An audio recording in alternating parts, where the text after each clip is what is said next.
the mountains, and I got all this amazing weather going on up there. Bottomless powder, fog rolling in, pretty much some of the most beautiful scenery you could ever imagine. I just feel like I'm the luckiest guy in the world.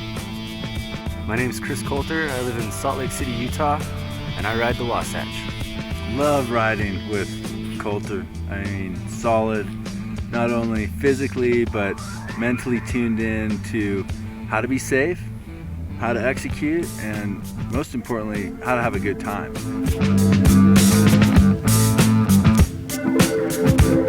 I grew up riding the resort. I'd be sitting there on the chairlift looking out into the backcountry, seeing guys putting in fresh lines, and I knew that's where I wanted to be. So I've been building my skills up, but the problem as a snowboarder was figuring out the right equipment. The answer for snowboarders was splitting our board in half. Now we have 2 skis to walk up the mountain on. One of the problems we ran into though is the board lost a little bit of its torsional stiffness. Then these bindings came out, which add friction across the board, and you really gain a lot of that torsional stiffness back, and it makes the board ride just like a normal snowboard. There's always been a cultural difference between skiing and snowboarding, but those lines are blurring these days. You know, Reggie and I, we like to get out and have a good time, but we still know that snowboarders throw up the biggest wall of powder.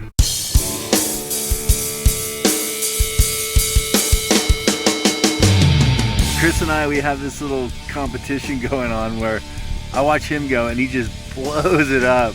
And then I'm thinking to myself, well, now's my time to put a little bit of skier ass into it.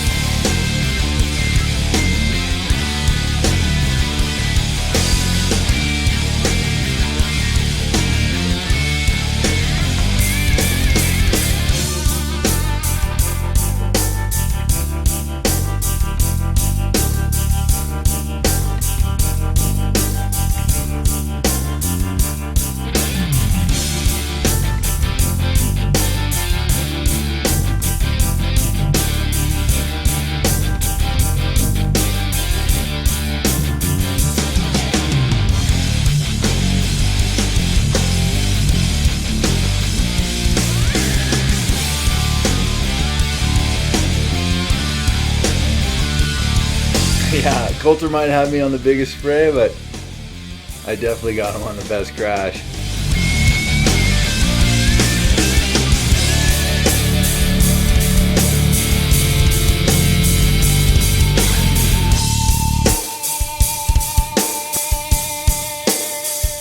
So with this split boarding technology, it's kind of helped bridge the gap between skiing and snowboarding. The reality of the situation is that when you get into the backcountry, it doesn't matter if you're riding one board or 2.